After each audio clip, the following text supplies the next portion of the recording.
Your company, Food to Soil, helps a lot of restaurants and people. Tell me about the need and how you're meeting that demand. So San Diego doesn't have an existing service for composting. We have the Miramar Greenery, which is at full capacity. And so businesses and individuals are scrambling to find a service that will help them compost their food waste. So Food to Soil is just that. We are a community composter. We are San Diego's neighborhood composter, we like to say. And we are composting for the urban environment because urban dwellers don't always have the time or the space or the interest to compost. So what we do is we offer that support that our citizens need, either to help them compost themselves or we take their scraps and compost it for them.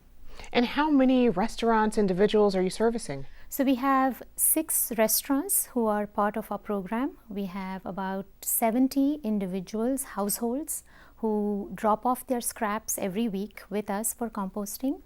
And we compost at 2 community gardens, the San Carlos Community Garden and the Ocean View Growing Grounds. And we also supply scraps. Our scraps are clean, source-separated scraps. So we supply our scraps to 2 farms, Wild Willow Farm and Second Chance, because they are looking for scraps to make compost with. So that's sort of the network, and it's growing. We also have 4 on-site composting projects at corporate campuses. 2 are at General Atomics, 1 is at Viasat, and 1 is at San Diego Mesa College. Well, it certainly sounds like a big demand for what you're doing. Why would you encourage people to compost?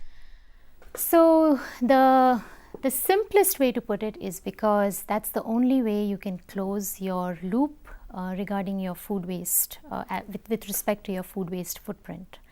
The soil grows food, it nourishes us, and it is our responsibility to send those nutrients back into the soil. At least the nutrients that we don't use or that we discard need to go back to the soil to keep it nourished, to replenish the nutrients that we took from it.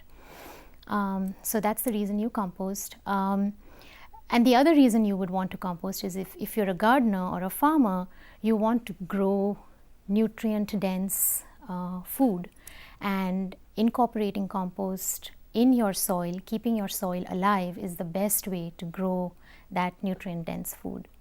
Is composting environmentally friendly? I mean, does it create methane Absolutely. gas? Well, it doesn't create methane. Okay, so landfilling creates methane gas because when all this organic waste goes into the landfill, it's managed anaerobically. Anaerobic means in the absence of oxygen and water. So when you manage an organic material anaerobically, it's going to emit methane, and methane is a greenhouse emission. So landfilling is creating that greenhouse emission. By composting, you're reducing your waste footprint and thereby your carbon footprint. So absolutely, composting is a way to reduce that carbon footprint and decrease that emission impact that you have on the environment. All right, Sarah, thank you so much for joining us. Thank you so much.